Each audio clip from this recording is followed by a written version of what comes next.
Bharatiya Janata party કિસાન મોરચા વડોદરા મહાનગર તથા વહો વિશ્વામિત્રી અભિયાન સંસ્થાના માધ્યમથી સીડબોલ થ્રો કાર્યક્રમનું આયોજન કરાયું। વિશ્વામિત્રી નદી કિનારે માટીનું ધોવાણ અટકાવવાના ભાગરૂપે 1000 છોડ વાવવામાં આવ્યા। ત્યારે ભારતીય જનતા પાર્ટી કિસાન મોરચા વડોદરા મહાનગર તથા વહો વિશ્વામિત્રી અભિયાન સંસ્થાના માધ્યમથી સીડબોલ થ્રો કાર્યક્રમ યોજાયો હતો, જેમાં પર્યાવરણ આપણું રક્ષણ કરે છે તે જ રીતે આપણે પર્યાવરણનું રક્ષણ અને જતન કરીએ તે અભિગમ સાથે કાર્યક્રમનું आयोजन कराओ। वो विश्वामित्री सबका आंदोलन है, क्योंकि ये नदी सबकी है और ये पूरा होलिस्टिक प्लान जो हमने बनाया है कि पावागढ़ से लेके पिंगलवाड़ा और भरूच तक पूरी नदी का हो।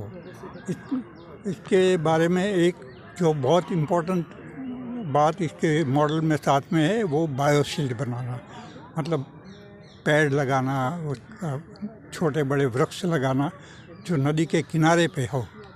और इस हर एक वृक्ष जो होता है वो एक माइक्रो चेक डैम का काम करता है।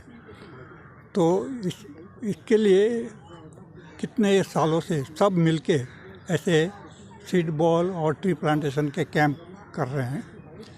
तो आज एक कैंप यहाँ पर बड़ौदा में हो रहा है, अगले थोड़े दिन के बाद पावागढ़ में भी होगा, भरूच में भी होगा, और ये सब की मूवमेंट हो जाती है जिसमें सब जुड़ते हैं, किसान भाइयों, गांव के लोग, स्कूल के बच्चे, बड़े, सब मिलके ये करते हैं। और ये बायोशील्ड का उसमें बहुत अच्छा योगदान उसमें है for more plantation, more tree growing and better environment.